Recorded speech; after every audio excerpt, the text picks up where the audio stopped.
Okay, so we are back with Graeme on the topic of online facilitation. But in this module, we are going to focus on what are the differences between online facilitation as compared to traditional classroom. So Graeme, on that topic, I know we touched upon this a bit in the first video, but I want to focus more on what mindset should I carry and what are the key things to think about when I'm doing online facilitation. Take me a little more deeper into that space. And what are the blocks, my own mindsets that'll keep me away from being successful in online because I carry certain practices from my traditional classroom world. So sure. Throw some light on that aspect. Sure. So I guess we talked a little bit about this earlier on. I think that the big challenges are the scale and the disparity in location, the fact that your students are distributed around the world. And what that kind of brings together is this problem of when a student asks a question, let's say you're in a normal classroom, so I'm teaching live, a student asks a question, everybody else in the room can hear the question. I can then answer the question, and if the student isn't quite understanding what I'm saying, I can elaborate, or I can go further, or I can explain it a different way. So you have a dialogue that other people are privy to that helps you explain the same thing multiple ways until eventually, the student gets it and everybody else benefits from that. Right. In the online world, you don't really have that. It's, for a start, the communication tends to be asynchronous, and unless you have a live office hours, which brings its own challenges in a worldwide environment where people are in different time zones. But unless you do that, you're communicating through a forum or you're communicating asynchronously. So if a student asks a question and I answer that, it may well be 24 hours between the student posting the question and then getting an answer. And if they don't understand the answer and they have a follow-up, there's another lag. So there's an element in which you want to try and think carefully about the questions that you get, and you want to make sure that you answer them. Maybe your answer includes multiple ways of explaining it, or you try and elaborate, try and anticipate what the follow-up question might be. Right. And then secondly, when you're dealing with multiple students, and there could be tens of thousands of students, if you're seeing the same question again and again, then that's an indication that really you ought to put a dedicated post for that question and perhaps pin it to the top of the discussion forum or add it to an FAQ or make sure that you communicate, hey, look, this is a problem that all of you seem to be having, or a lot of you seem to be struggling with this concept.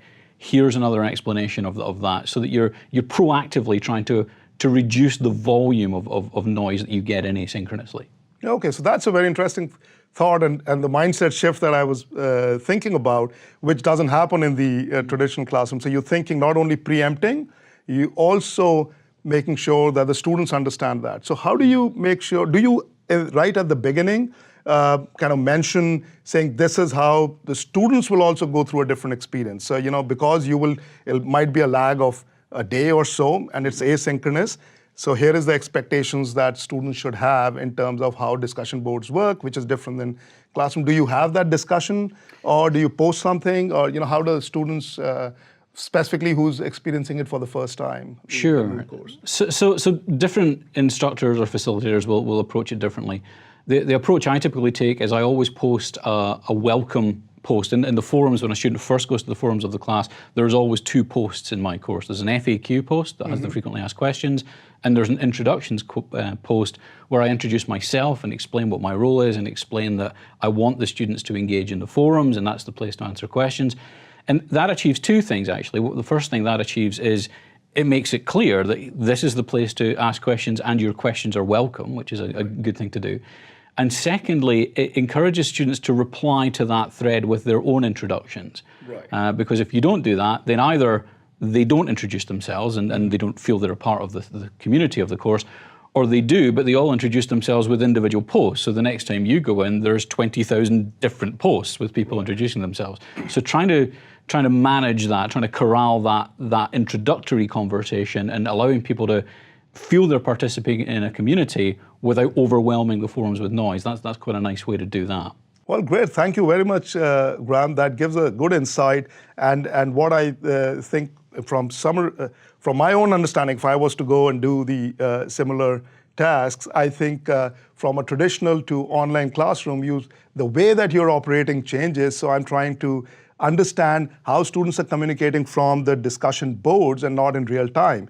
So there are some pros with that. There's some cons, obviously. The pros becoming that you get to read a thread very clearly. You get to see trends that you mentioned, saying there are so many of them. There are multiple threads on this topic, so I should do this, which you don't get in real time. You may actually find out after you've run a class that this is a regular theme. So some of those advantages, and I think what I infer is use that to your advantage and then be conscious about what doesn't work in this space. Thank you so much, Graeme. I'll see you in the next video.